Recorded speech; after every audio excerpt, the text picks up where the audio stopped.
Thank you, Honorable Speaker. My party chair has been very brief, and I would imagine the time he has left is donated to me, but I'll strictly stick to your requirements. Yes. Honorable Speaker, it has always been said debt is always cheaper than equity.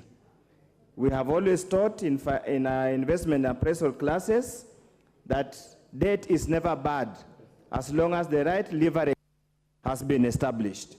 Honorable Speaker, when I perused this particular bill when it was published, like my party chair has said, I was extremely apprehensive. Apprehensive specifically on clause 6(2), where it gave unfettered powers to the cabinet secretary to spend beyond the limit and simply come to report to Parliament. That would have taken away power of Parliament donated by Article and the Constitution of Kenya, Article 203, or the section dealing with public finance. Honorable Speaker, I want to mention two things. It was also has been refreshing to listen to the leader of majority in whose name the act has been published. Honorable Speaker, I remember when I sat in the Committee of Delegated Legislation, the issue of the limit came to us twice. One we approved, the other one we were reluctant, and we had to revert what we were. Honorable Speaker, the proposal under clause 6 seems to suggest that we leave away the limit, which in parlance means a nominal value. We go to a threshold. And for purposes of just to understand, threshold means the point of vulnerability, beyond which if you ever borrow beyond that point, it will be a breaking point and it will be an issue to do with the economy.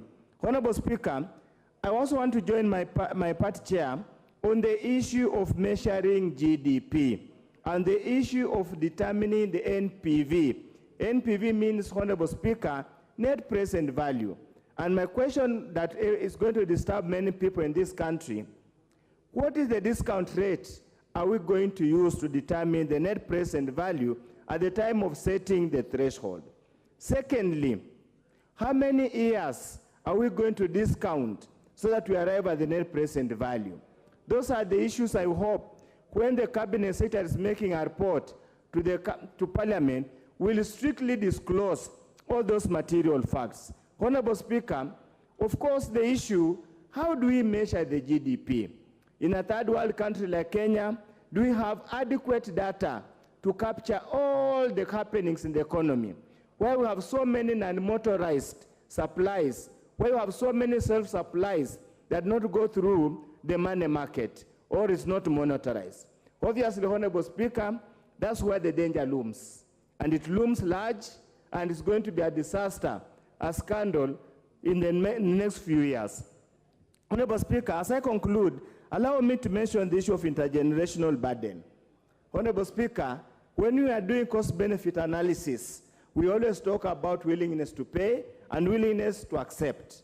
Intergenerational burden must be spread between the generation. Many of the time when we borrow to invest in capital projects or public projects, they have a longer payback period beyond any single generation. And that's why the question that we must burden the current generation to pay all the debt incurred currently to build a facility or a public good going to last over 100 years has been a debate that we need to settle at one time or another. Honorable Speaker, as I conclude, the issue of public debt has been a debate, has been public debate, has been a political debate. We hope at one time or another we'll make it devoid of politics so that we focus on the future development of this country, because there's no single time we'll have the resources to develop, we'll have to borrow. On that matter, I support Honorable Speaker. Kimani, I'll be happy if you take 3 minutes. Thank you, Honorable Speaker. I will actually take much less than that. Very good. Honorable Speaker, I beg to support this particular bill of changing our debts to be